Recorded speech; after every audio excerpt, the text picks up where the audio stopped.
Okay, so now on to number 23 of my top 30 anime, xxxHolic.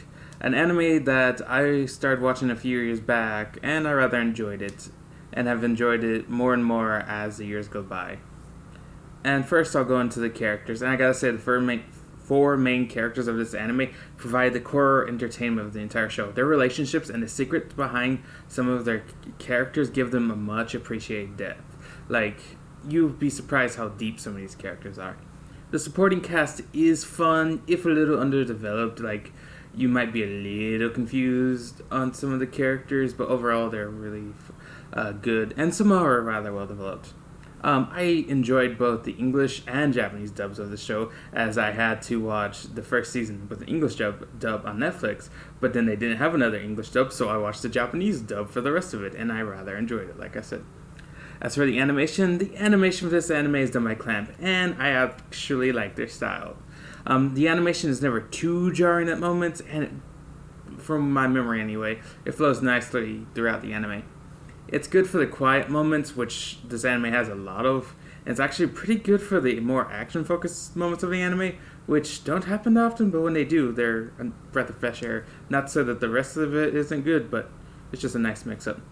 I like the music for this series, and I thought it was very good throughout, and I really, really, really enjoyed the opening for both seasons of the show, as well as the OVA music as well. But the core of this anime, I guess a bit, is the story. While the overarching story might take a while, and you're never quite sure if it's completely fleshed out, it is the center focus of this anime. And it largely focuses around two of the main characters, Watanuki, the main male protagonist, and Yuko, I guess you could say his mentor character. Their relationship is what starts the entire story, and the ultimate culmination of that relationship completes their character arcs wonderfully. There isn't some big bad guy in this series. There are a few villains, and they're fun, but they're not there for too long. Many of the episodes' narrative focus vary, with some being of a more episodic nature. The story does reach a sort of conclusion, and after story, you just need to watch the OVAs. Like, seriously, watch the OVAs. Don't stop after the second season. Watch the OVAs. Watch them. And I did highly enjoy the stories that this anime told throughout.